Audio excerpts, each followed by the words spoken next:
दोस्तों, आज की कहानी है भाभी जी आपकी साड़ी मुझे दे दीजिए। दोस्तों, कहानी शुरू करने से पहले अगर आपने हमारे चैनल को सब्सक्राइब नहीं किया है तो सब्सक्राइब कर लीजिए ताकि आपके पास पहुंचे हर नया वीडियो। कल विनी इतनी उदास थी, इतनी दुखी थी कि उसकी आंखों के आंसू नहीं रुक रहे थे और आज खुशी के मारे उसके पैर जमीन पर नहीं पड़ रहे हैं। सुबह वह अपने मायके आई थी और अब वापस घर लौट रही थी। रास्ते में वह सोच रही थी, हर वर्ष जब भी माँ बारिश के बाद दिवाली की सफाई करते हुए अन्य सामान के साथ अपनी सभी साड़ियों को धूप दिखाती थी, तब उन साड़ियों में से एक वाइन रंग की साड़ी जो उसे बहुत अच्छी लगती थी, उसे हाथ में लेकर वह एक टक निहारती ही रहती थी। उस वक्त वह छोटी थी, इसलिए उसे बहुत ही सफाई से साड़ी के ऊपर हाथ का किया हुआ जरदोजी वर्क तो समझ नहीं आता था, पर फिर भी न जाने क्यों उसे वह साड़ी बहुत पसंद थी। माँ उस साड़ी को खराब न हो जाए इस डर से बहुत कम पहनती थी।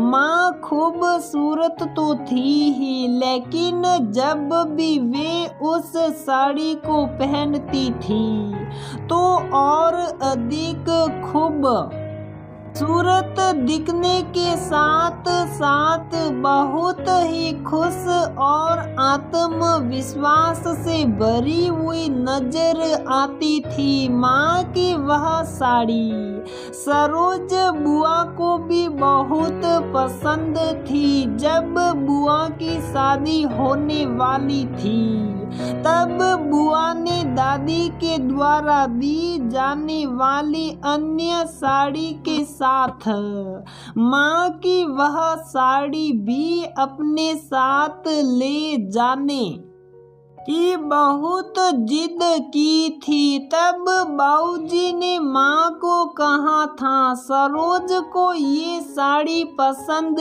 है तो दे दो उसे, लेकिन माँ ने बिल्कुल मना कर दिया था। उन्होंने सरोज बुआ को कहा था, आप इस एक साड़ी को छोड़कर मेरी दूसरी 4 साड़ी ले जाइए, मैं दे दूंगी, पर ये साड़ी मैं नहीं दूंगी।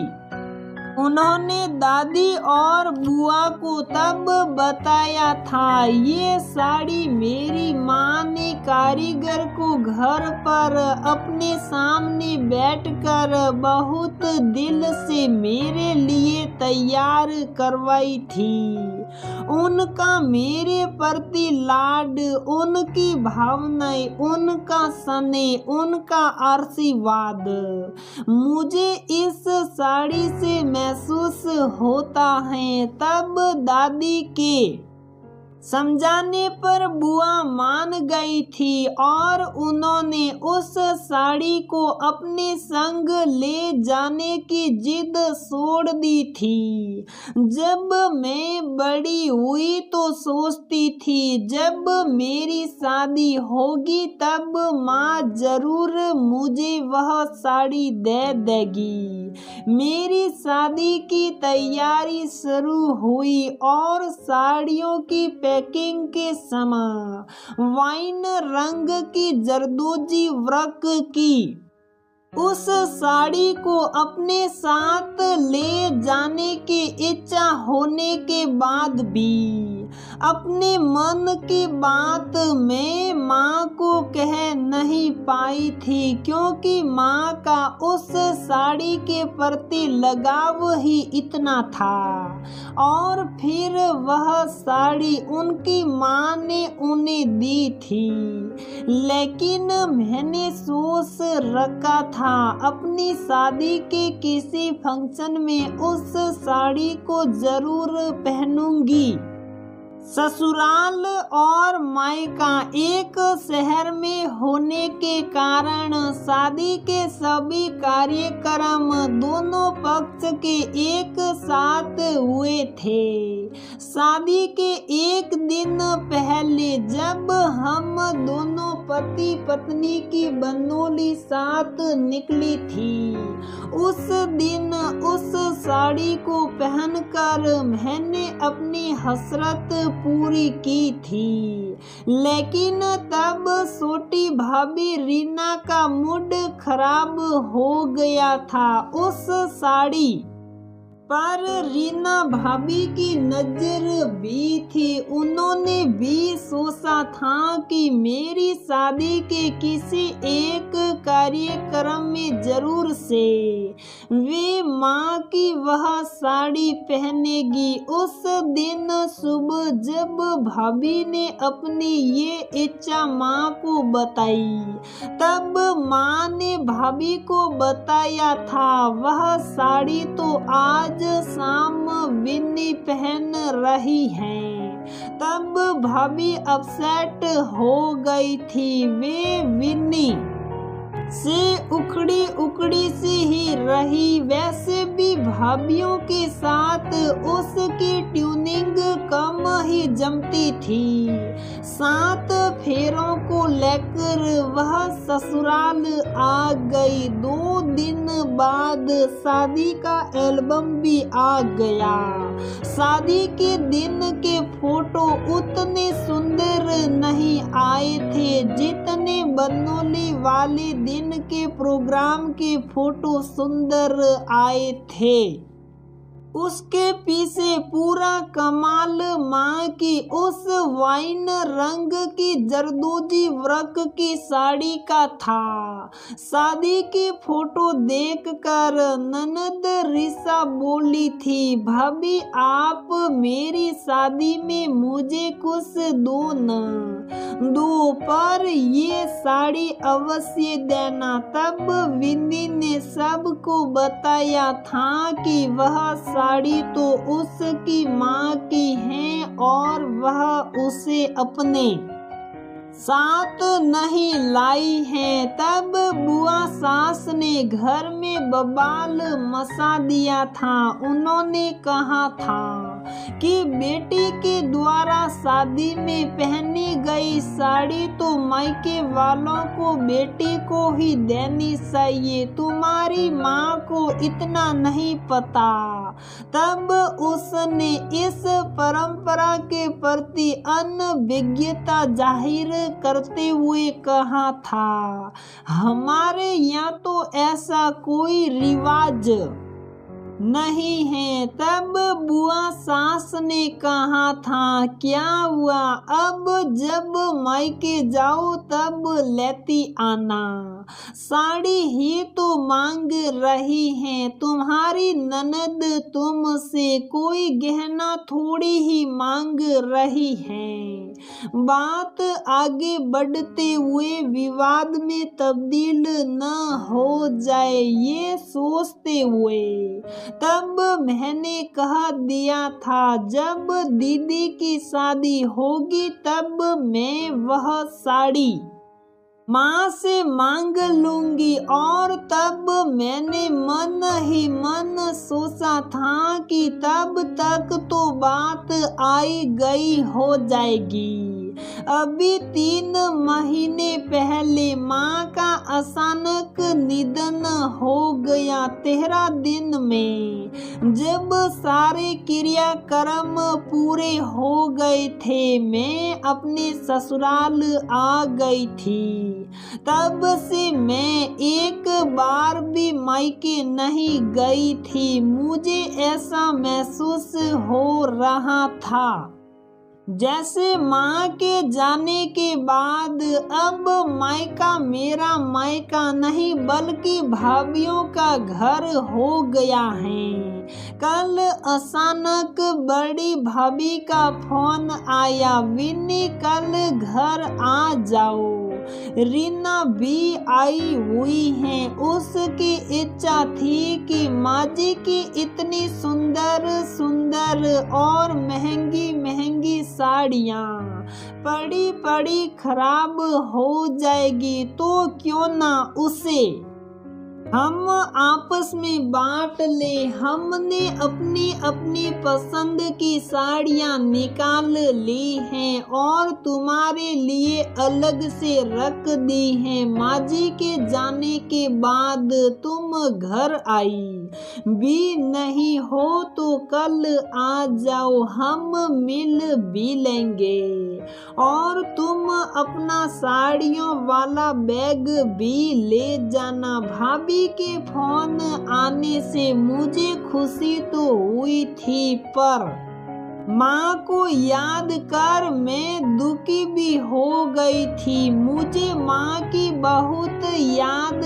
आ रही थी। मैं ये भी सोच रही थी क्या फायदा जाने का। दोनों ने अपने अपने पसंद की अच्छी अच्छी साड़ियाँ पहले ही साट ली होगी और रीना भाभी ने तो मेरे पसंद की वह वाइन रंग की जरदोजी वर्क की साड़ी पहले ही निकाल कर रख ली होगी। गुस्सा भी आ रहा था मुझे। भाभीियों को साड़ी का बंटवारा करने की इतनी जल्दी क्या हो रही थी। एक दिन भी मेरा इंतजार नहीं हुआ इनसे। लोग कहते हैं मायका माँ से होता है और लोगों की यही बात याद कर मुझे कल से रोना भी बहुत आ रहा था। बाबूजी पहले ही साल बसे हैं। यही सोचकर सुबह में अनमने भाव से भाभी के यहाँ चली आई थी। बड़ी भाभी पूरी कोशिश कर रही थी कि मुझे इस घर में माँ की कमी न खले। जब शाम को निकलते हुए भाभीियों ने मुझे साड़ियों से भरा बैग देते हुए अपने अपने बैग दिखाए जिसमें उनके द्वारा साटी हुई साड़ियाँ थी तो उनमें मुझे अपनी सबसे ज्यादा पसंदीदा वाइन रंग की जरदोजी वर्क की वह साड़ी किसी के भी बैग में नहीं दिखी। मैंने सोचा कहीं मैं उसे लेने की जिद न कर बैठूं, इसलिए रीना भाभी ने वह साड़ी जरूर पहले से अलग रख दी होगी। जब मेरा बैग खोला गया तो मैंने देखा वह साड़ी मेरे बैग में सबसे ऊपर रखी हुई थी। मैंने आश्चर्य से रीना भाभी की ओर देखा तो वे बोली, हैरान मत होइए ननद रानी, मुझे ये साड़ी आज भी बहुत पसंद है और मैंने इसे अपने लिए निकाल कर अलग भी रख दी थी। पर भाभी ने मुझे समझाया ये साड़ी विन्नी को बहुत पसंद है, इसलिए हमें ये साड़ी उसे ही देनी चाहिए। इसमें माँ जी की अपनी माँ के प्रति जो भावनाएं थी वह विन्नी ही समझ सकती है। कल से दुख के कारण जो आंसू मेरी आंखों से बह रहे थे, रीना भाभी की बात सुनकर वे आंसू आज खुशी के कारण मेरी आंखों से सलक रहे थे। डब डबाई आंखों से मैंने जब दोनों भाभीियों का शुक्रिया अदा किया तो बड़ी भाभी ने गले लगाकर प्यारी सी जप्पी देते हुए कहा कि विन्नी, हम माजी की जगह तो नहीं ले सकते, उनकी कमी भी पूरी नहीं कर सकते, किंतु हमारे लिए तुम बेटी समान ही हो, पहले के समान ही अधिकार के साथ इस घर में बेरोक टोक आया करो। ये घर कल भी तुम्हारा मायका था और आज भी तुम्हारा मायका है। सोचते सोचते विन्नी घर आ गई। घर आने के बाद साड़ियों को अलमारी में करीने से रखते हुए भी वह सोच रही थी, हम बेटियों को लोगों की यही बात क्यों ध्यान रहती है कि मायका माँ से होता है। मेरा मायका आज भी मेरा मायका है। लोग ये भी तो कहते हैं भाभी माँ समान होती है, माँ के बाद माँ का ही रूप होती है। मेरी भाभीयों ने आज लोगों की इस बात को सही भी सिद्ध कर दिया, लेकिन ये बात मेरे ध्यान में क्यों नहीं आई। यही सोचकर विन्नी को भाभीयों के प्रति अपनी सोच पर पश्चाताप भी हो रहा था। साड़ी मिलने से ज्यादा खुशी उसे भाभीयों के प्यार और व्यवहार से हो रही थी। उसे लग रहा था जैसे उसे आज जमाने भर की खुशियां मिल गई हो। भाभीयों के रूप में उसे उसकी माँ जो मिल गई थी। तो दोस्तों, हमारी ये कहानी यहीं पर समाप्त होती है।